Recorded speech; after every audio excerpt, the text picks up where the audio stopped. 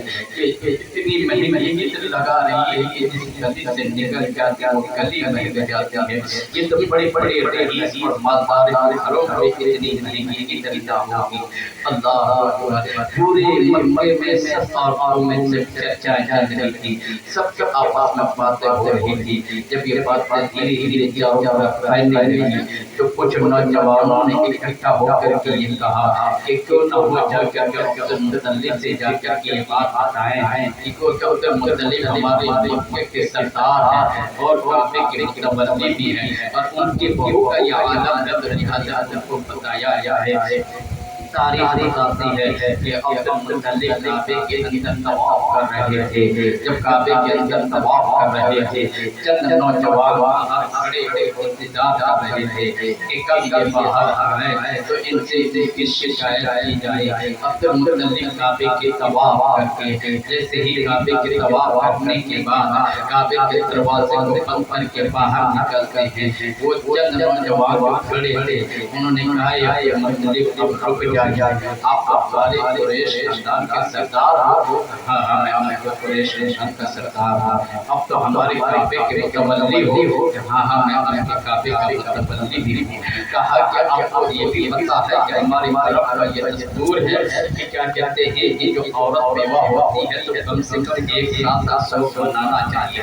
ہاں مجھے یہ بھی پتہ ہے، کیا تجھے یہ نہیں معلوم تیری بہو کتنی مہنگی عطر لگاتی ہے، تیری بہو کیا سلوک نہیں منا رہی ہے؟ عبد المطلب کے شرم سے سر جھک جاتا ہے، جب شرم سے سر جھک جاتا ہے اس نے کہا کہ مجھے تو نہیں معلوم کہ میری بہو کون سے خوشبو لگاتی ہے، تو کہا کہ یہ مت چھپاؤ کہ تیری بہو کون سے خوشبو لگاتی ہے، پورے مکے میں چرچا ہے، بہت مہنگی عطر لگاتی ہے، تیری بہو کے مسلوک منانا یہی ہے۔ میرے عزیز عبد المطلب شرم کا مارے سر جھکا لیتے ہیں، گھر واپس آتے ہیں۔ جیسے ہی گھر واپس آتے ہیں آنے کے بعد میرے دوست اپنی بیوی کو بلاتے ہیں جس کا نام فاطمہ تھا۔ فاطمہ جی ادھر آئیے، کہا کہ بتاؤ کہ آمنہ کو میرے بیٹا عبداللہ کا جانے کا غم نہیں؟ کیا بات ہے، کیوں نہیں؟ بالکل غم ہے۔ کہا کہ ہم نے سنا کہ بڑی بڑی عطر لگا، کہا کہ ہاں یہ ہمیں بھی معلوم ہوا، میرے عزیز کا جا کر کے پوچھو۔ تو فاطمہ نے کہا میرے اندر اتنی طاقت پر بجا نہیں ہے جو میں جا کر کے آمنہ سے سوال کر سکوں، لہذا یہ بات آپ ہی جا کر کے پوچھ لیجیے۔ کہا کہ یہ آپ کا معاملہ ہے، آپ جا کر کے پوچھ لیں۔ تو فاطمہ نے کہا کہ آپ ساتھ چلے اور آپ پوچھے میں آپ کے ساتھ رہوں گی۔ تاریخ بتاتی ہے عبد المطلب آمنہ کے کمرے کے اندر جیسے ہی قدم رکھتے ہیں آہٹ سے سمجھ جاتی ہے، آمنہ اٹھ کر کے کھڑی ہوتی ہے، سلام کرتی ہے، بابا السلام علیکم، خوش آمدید آئیے اہلا وسہلا بابا کیسے آنا میرے عزیز عبد المطلب کہتے بیٹی کو پوچھو کہ بابا بالکل پوچھئے کہا بیٹی بتاؤ کہ میرے عبداللہ کا جانے کا تجھے غم نہیں ہے اتنا کہنا ہوتا ہے آمنہ کی چیخ نکل جاتی ہے کہ بابا یہ کیا کہہ رہے ہیں کہ بیٹا ہاں میں جو کہہ رہا جو میں پوچھ رہا ہوں یہ بتاؤ کہ میرے بیٹے کے جانے کا غم نہیں ہے کہ بابا جب سے عبداللہ گئے ہیں ان کے غم میں ساری رات رویا کرتی ہوں نہ مجھے کھانا اچھا لگ رہا ہے نہ مجھے پانی اچھا لگ رہا ہے مجھے دنیا کی کوئی چیز اچھی نہیں لگ رہی ہے پھر مطلب نے پوچھا بیٹے اگر تجھے جانے کا غم اتنا ہے اگر اتنا ہی غم ہے تو اتنی مہنگی سے کہاں سے لگا رہی ہو اللہ اکبر اتنا کہنا ہوتا ہے آمینہ چیخ مار کے رونے لگتی ہے اور پکار اٹھتی ہے بابا یہ رات کی بات تھی میں رات کو پڑتا فاش نہیں کرنا چاہتی تھی لیکن آپ نے پوچھا ہے تو میں آپ کو بتائی دیتی ہوں آمینہ کہتی ہے کہ جاؤ آمینہ گھر کی اندر جاتی ہے پہلے تک کیا اٹھا کر کے لا کر کے عبد المطلب کی گود میں دیتی ہے جیسے ہی گود میں رکھتی ہے تکیے سے اتنا خوشبو آتا ہے اتنا خوشبو آتا ہے عبد المطلب خوشبو سے مار ہو جاتے ہیں عبد المطلب نے پوچھا بیٹا یہ بغداد تکیے میں اتنا مہنگا ہی کیوں لگائی ہے بابا بیٹے اتنا نہیں لگایا ہے میں نے کوئی خوشبو نہیں لگایا ہے بلکہ عبداللہ کی چاچا کی کم سے جب رات کو رویا کرتی تھی وہ آنکھوں کے آنسوں کی قطرات اس میں گر گر کے یہاں تک یہ بھی سب تو کیا ہے اللہ اکبر تو پتہ چلتا کہ اس کے کم سے رونے کی وجہ سے اتنا خوشبو آ رہا ہے اس کے بعد پھر آپ نے پھر تو بڑا اندر جاتی ہے جا کر کے اپنا تو اٹھا کر کے جا کر کے عبدالمطلب کے گود میں رکھتی ہے اور خوشبو سے معطر ہو جاتا ہے عبد المطلب نے پوچھا بیٹا یہ بتاؤ کہ تم پردے میں کون سی عطر لگائی ہے تو آمینہ رو کر کے جواب دیتی ہے بابا یہی تو رات کی بات تھی میں بتانا نہیں چاہتی تھی کہ راج بنی رہے بابا جب عبداللہ چلے گئے ان کے کمترات کو میں رو رہی تھی ایک خوبصورت عورت آئی تھی میں دیکھ دیکھ کے گھبرا گئی تھی جس کی وجہ سے میرے پانے میں پسینہ آ گیا میں نے اس پسینے میں دوپٹے سے پوچھا تھا اس کے بعد میں نے کئی بار اسے دھو ڈالا لیکن اس سے خوشبو نہیں جا رہا ہے اس سے خوشبو نہیں جا رہا ہے اللہ اکبر اور اسی پر محدود نہیں بلکہ تاریخ بتاتی ہے آمینہ کہتی ہے دیوار سے تھوڑا سا مٹی اٹھا کر کے عبد المطلب کے گود میں رکھ دیا کہا کہ یہ مٹی کون سی ہے کہ بابا کے 2 دن پہلے میں نے ہاتھ رکھا تھا یہ خوشبو سے مطلب ہوتا چلا جا رہا ہے اللہ اکبر اور اس پر محدود نہیں کہ بابا جب آپ نے پوچھا ہے تو ماں بتا ہی دیتی ہوں جب آپ نے رات کے بعد پوچھا ہے رات کے پتا ہٹا کے میں انہیں بتا دیتی ہوں کہتے ہیں بابا آپ کو معلوم ہے کہ مکہ کی گلیاں پتھریلی گلیاں ہیں مکہ کی گلیاں پتھر کے ہیں اللہ اکبر جب میں پتھروں کے اوپر پیر رکھتی ہوں تو پتھر ایسے اس طریقے سے ملائم ہو جاتے ہیں اور اس پر محدود نہیں بابا جب میں گلیوں میں چلتی ہوں تو چڑھتے پرندے کنکر پتھر شجر و حجر نقل و صبر ہر ایک یہی صدا دیتے ہیں الصلاۃ والسلام امی یا رسول اللہ یا حبیب اللہ یا نور اللہ اے بابا آواز تو آتی ہے لیکن آواز دینے والا کوئی نظر نہیں آتا ہے یہ کہتا ہے اے رسول کی ماں تم پر سلامتی تیرے رسول پر سلامتی اے حبیب اللہ کی ماں تم پر سلامتی تیرے بیٹا حبیب اللہ پر سلامتی اے بابا اس طریقے سے صدا آتی ہے اس طریقے سے آواز آتی ہے کنکر پتھر پہ سلام بھیج رہا ہے پر حجر شجر و حجر پہ سلام بھیج رہا ہے پر وہ صبر پہ سلام بھیج رہا ہے بابا اس پر محدود نہیں جب کنویں میں پانی بھرا جاتا تھا کنویں سے پانی نکالا جاتا تھا